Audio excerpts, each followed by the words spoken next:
All right, welcome back to Eyes Open Media. It is September 18th, 2017. Hope you guys are doing well.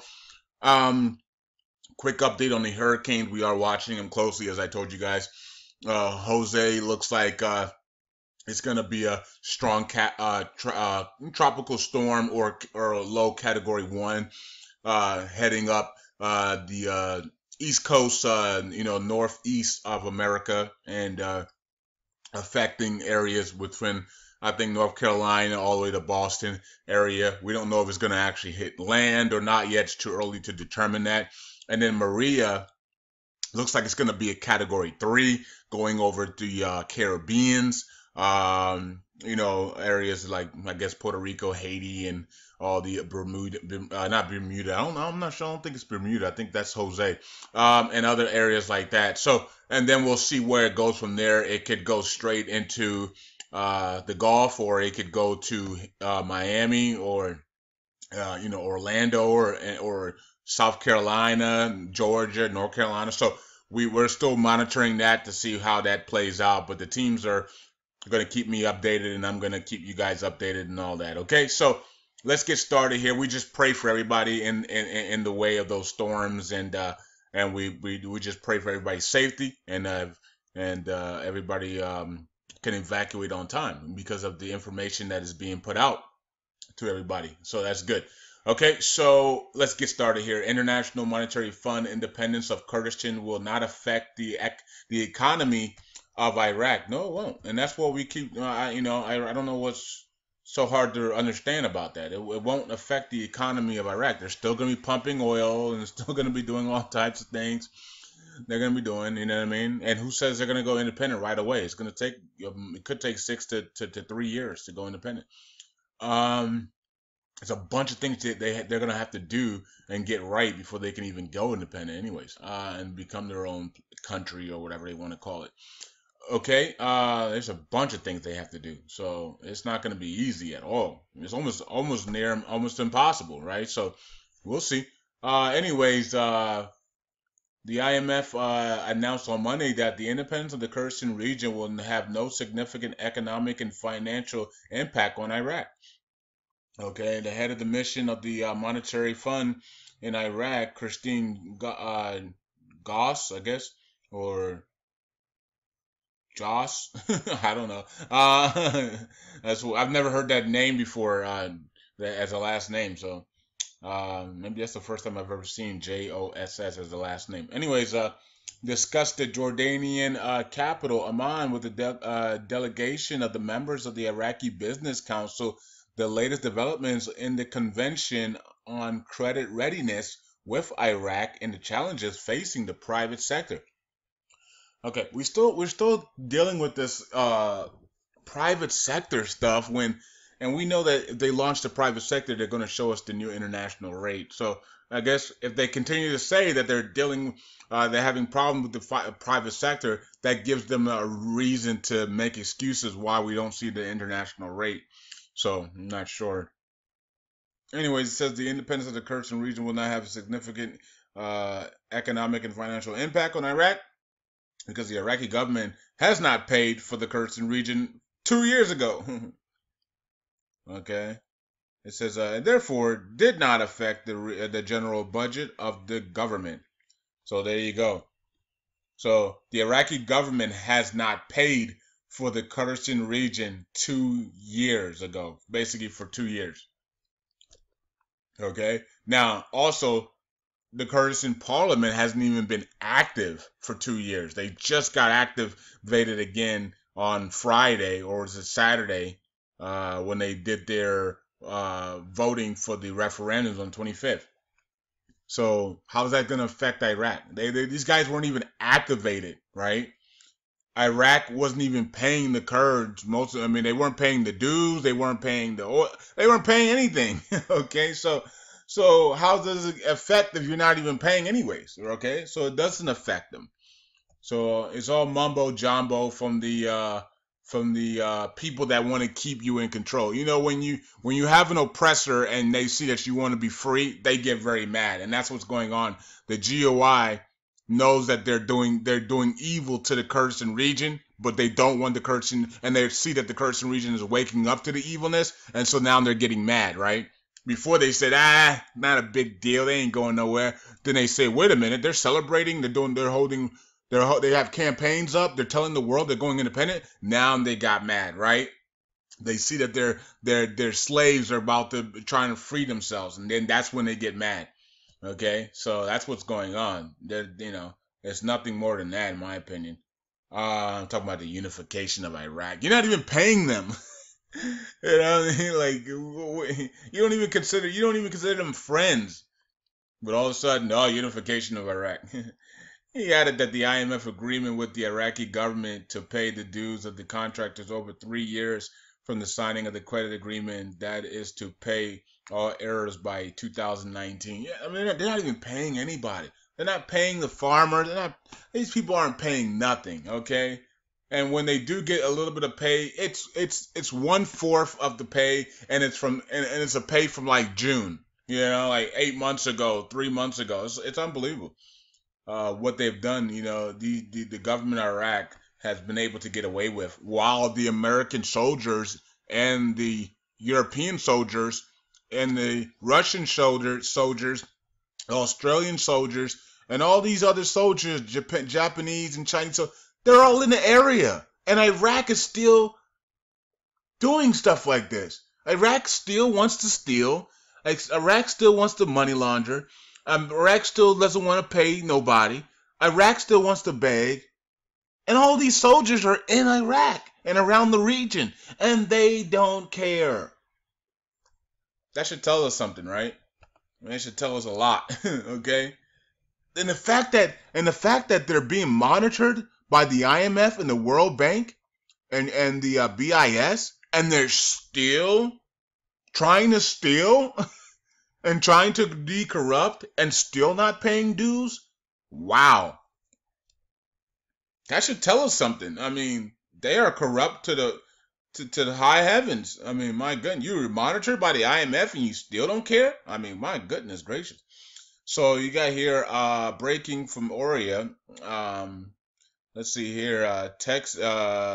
Breaking news says United Nations Security General rejects the Kurdistan independence referendums, maintaining that all of the United Nations it respects unity of Iraq. Okay. I did see this yesterday, but I think Oria posted it today, right? Yeah, I did see this one last night. But I wanted to share it since Oria posted it, and Oria he is a he is a huge Bear fan, and let's pray for Oria. Look, you can say that I was a 49er fan. I was. That's the key, Oria. I was. I'm not watching the NFL. I'm not watching the NFL, but anymore. But so I'm not a 49er fan anymore. I don't care about 49ers. Yes, they suck. I don't care. But you're still watching the NFL, Oria, and you are a Bears fan. So you're gonna have to. I don't know if you were crying yesterday or not. I think you were. I think you said you. Okay. Let's keep it moving. I'm just having fun. We're just having fun, guys and girls. We're just having fun. Here is my portfolio for you guys. I do have to update it because some sites have gone down, and some sites are up now and new. So I need to update that today. Make sure I do that. I did post this saying 8 days away from the referendum vote. It says here, and have you all noticed that we've been saying everything in advance of what Abadi, Alak, and Barzani in the United States and others were going to say? We even hit the one on Turkey correctly, because I even said watch Turkey, because they're going to come out and say that they're going to threaten the Kurdistan region. So we even hit that one correctly as well. But I did say let's be cautious this week, because I have a feeling they're going to be playing some games with us, because we were so accurate the last couple of weeks on what they were going to say. I think this week they're going to try to trick us a little bit. So let's just be cautious of saying the things that they're going to do this week. So I did put out that warning for the 365 crew. And let's just watch and see what happens going into the 25th and what happens, because at the brink they will release. Remember that? Remember that statement I said? At the brink they release. They're under a lot of pressure right now, and the pressure is going to continue to build. And at the brink, whenever that brink is, I don't know how much tolerance they can hold, how much tolerance a body in Iraq and all those guys can hold in Iraq, but at the brink, they will release, right? So we don't know if that's September, October, whatever that is. At the brink, they will release. Okay? Let's see here. Let's see what you guys had to say here. And, okay. Wish the brink was tomorrow. And I did talk to Delisa about that. We're still looking for the private banking to be completed with all their international trainings and stuff like that. I think somebody did say that they believe that they received that the private banks, all the banks received their international standards and certificates. But we were told by people in Iraq that the private banks were still going through some of their international training. So we have to wait and find out and wait for that. So we were, so let's see. Casey says, we shall see. Let's keep up the positive vibes. Somebody put a negative vibe on there, Carlo. I concur. Release the beast, right? Release the dinar, Kraken. Let's see here. I saw what John Riley says, and I'm like, let's be grown-ups, guys and girls. This is ridiculous. Let's be grown-ups, man. We're grown people. He talking about taking a poop. Let's be grown, man. Oh man. Let's see here. The federal court ordered stop the Kurdistan referendum. Yeah, the federal court of Iraq. If Kurds wants to go independent, then they don't have to talk. They don't have to deal with the federal courts. The representative of the Kurds will not participate in today's meeting, or a representative of the Kurds will not participate in today. Okay. Now, I'm not sure if that's for Iraq or what's going on with that, and don't know. Economists, the Kurdistan economy will face major obstacles if it becomes an independent state. Of course they will. That's why I say it's going to take at least 6 to 3 years before they're fully independent, because they're going to have to sign a bunch of deals, and they're going to have to go through a bunch of training. They're going to have to basically go through everything Iraq has gone through and more. Okay? They're going to have to go through all of that stuff to go independent. It's not going to be easy. It's going to be almost near to impossible to do it. But like I said, if they want to do it, then they'll go through it, and they'll go through the pain of going through it. And we'll see. We'll see if this even happens or not. I have a feeling. I'm not even going to say that, because remember I said let's just watch and see it. Let's not put out what we think any longer, because they are going to be tricking us this week. John Riley says, so I guess the IMF is okay with the Kurds going independent. Yeah. I mean, they say it's not going to affect the economy. So I guess so. Somebody's taking a nap here. Okay.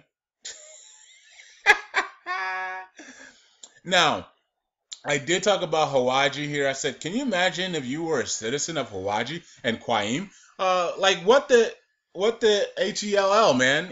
Where's our liberation? LOL. This tells us that those places have been liberated long time ago.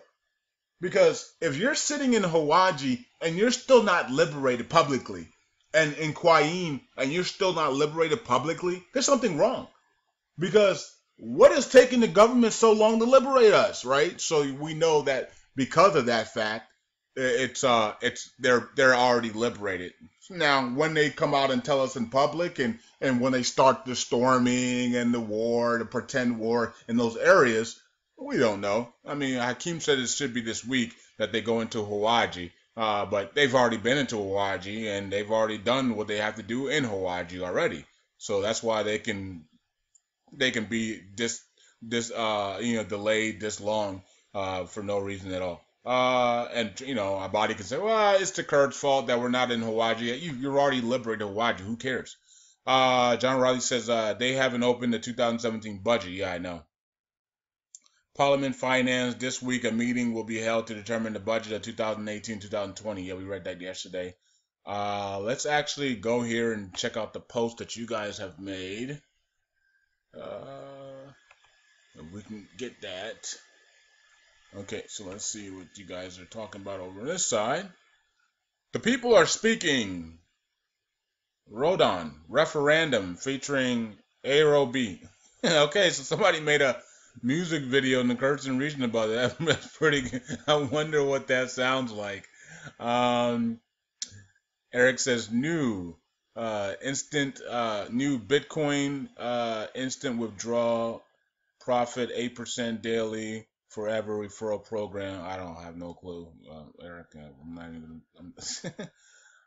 Because the problem is Eric, is once you do that, everybody else is gonna spam and do the same thing. That's why let's just stick with articles. Even though I know you're trying to make people some money there, but the problem is there's gonna be about 15 other people doing the same thing, and then what's gonna happen? You know what I mean? Then I have to freaking delete everybody's stuff and babysit again. I don't want to do that. And this is, I think Eric did that because he saw Jordan do this. You see how when one person starts it, then the snowball effects happen.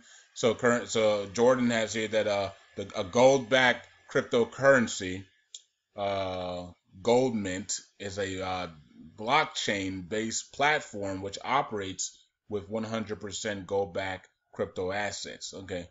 Now this isn't any type of business. This is, I guess, a new coin or token or something that's going to be coming out soon. Yeah, so it's called Gold Mint. I never heard of it, Jordan, so I'm not sure if it's legit or not. I don't know. There's a lot of things coming out. I even heard something from News BTC about diamond-backed crypto. So I mean, we're getting to that point where people are going to be making all types of different things and claims. So we're at that point now. But if you stick with just the solid few coins, you're gonna be straight. If you stick with Bitcoin, Litecoin, Ethereum, Misogo, you know what I mean? You will do really, really well, right? You know what I mean? So if you just stick with those and just ride those out for the next year or two or three, you're gonna do very well, right? So I think people get confused with all these coins and all these other new things that come out, but if you stick with this, just the core, you'll be fine, right? Let's see here. Let's go over here. Let's look at some Bitcoin stuff here. So Bitcoin is at under 4,000 now. So I just seen it at 4,100. So now, oh, there it is, back over 4,000. So it's going back and forth.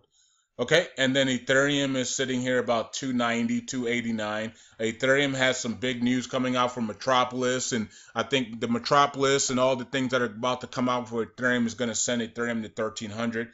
We're looking for $500 I think I did call $500 by the end of the year for Ethereum. We're probably because of Metropolis and all the things that are going to be coming out, all of the conferences that are coming out for Ethereum, coming up very soon. I think by November, Ethereum should be at $500, maybe even sooner than that.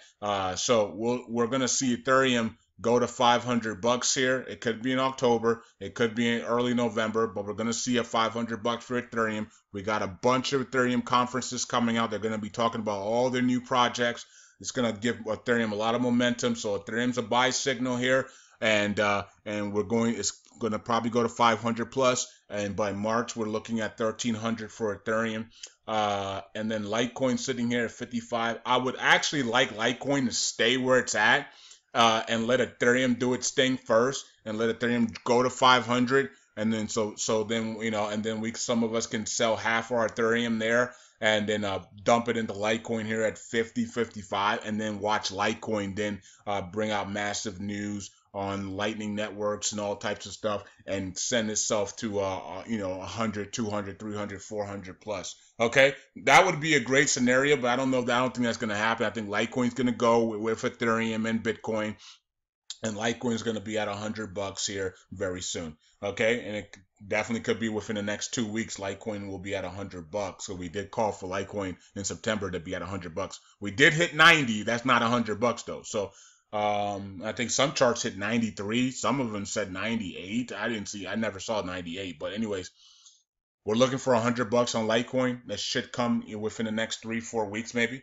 Okay, but my scenario, I would love for Ethereum just to blast off to 500 now, and then I can take half of that money and throw it into Litecoin right here at 55, and then watch Litecoin blast off. That would be perfect scenario, but it never works that way.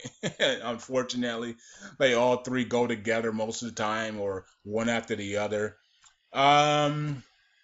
Everything's rebounding today. It's going to be a bullish week, in my opinion. And it's going to be a bullish week because there's a lot of good news coming out. And you guys can see the trend. When we're on the back side of the shark tooth, bad news comes out. When we're on the front side or starting a new shark tooth or a new gum line, good news comes out. So we had the news about Apple and Google making, web browsers, extensions for crypto. We had news about all these other things that are going on. People high profile people making good predictions about Bitcoin 25,000 coming very soon and blah blah blah, right? That's all when the bottom is in, then all the good news comes out, right? So they waited to bring that good news out until the bottom was in. You see the trend going on. So now that the bottom is in on Bitcoin and we're going higher to about 7,500, we're gonna hear a lot of good news from Bitcoin. And so that's how the trend is. That's why I say don't sell your Bitcoins unless you're trading it in for a Miso Go or some other or Litecoin or something like that. Don't or paying some bills. Don't worry about the news, okay? It's on purpose, okay? Miso Go is in the top 10 right now, just by it's got some room now on Ethereum Classic here, by a couple, by a couple thousands, I guess about 30,000 or what 40,000. Well, no, 40 million. What is that? Million or thousand? I don't know. Is that million? Yeah. Okay, 40 million. So it's got to buy 40 million. I was like, is that thousand or million? So this is a billion. Wow, billion market cap for Miso Go already. Okay, cool. That's crazy. Okay, so this coin just came out and it's got $1 billion market cap. Almost like Bitcoin Cash, where it has 7 billion market cap out of thin air. Okay. A Miso Go, wow, just came out and it's got $1 billion market cap already. So watch a Miso Go here, because I told you guys it's gonna come right up here and challenge Dash and Litecoin here very soon. So that means that when this is at $20, it's gonna be right in this area. Okay, that means these coins need to double, okay, to get ahead, to stay ahead of Miso Go. So if Litecoin wants to stay at number 5, it's gonna need to double here to 100, and then that will double their market cap. And but if it stays where it's at, and a Miso Go doubles to 20, which I think a Miso Go will probably be at 20 by the end of the month, it's gonna come right up in here. Okay, it's gonna be right in this range. So Miso Go is treading higher here, and it's ready to take off, in my opinion. NEO's at $20. A lot of people have differences on that. Artcoin sitting there at 362. I'm watching Artcoin closely here for a breakout to $10. So I'm waiting on that breakout for Artcoin from $3 to $10. So that's all be a nice change for a lot of you guys there that hold that coin. EOS at 68. BitShares at 8 cents, up 15%. Let's see here. Populous at $3. Okay, up 14. Digibyte up 19%. I think we're about to see the nice massive run for Digibyte here up until October 2nd. Let's see here. Status up 23%, excuse me. Edgeless down 20%. I think they had some bad news or something that came up for that one. Let's see here. A lot of things are up. So Cloak coin's actually down. And I'm watching Cloak because, like I said, it's overbought. And if Cloak comes down to about $7, $8, I'm in. Okay, so I'm watching it there, and then also I'm watching OK Cash as well. Might be time for me to buy OK Cash today. It's at 55, but it might drop a little lower. So I gotta play with it, watch it here, because if it drops below 50 cents, then it's going a lot. It's going to probably go back to 30 cents, and then it's going to change itself from there. So I need to watch the charts on OK Cash and Cloak, because those two are down while the market is up. That means when the market when the market starts to come down a little bit, those two are going to be up big. So I got to watch those two and figure out what entry points I'm going to get in those. And once I'm in, I'll let you guys know. Okay, that's it. Talk to you guys later.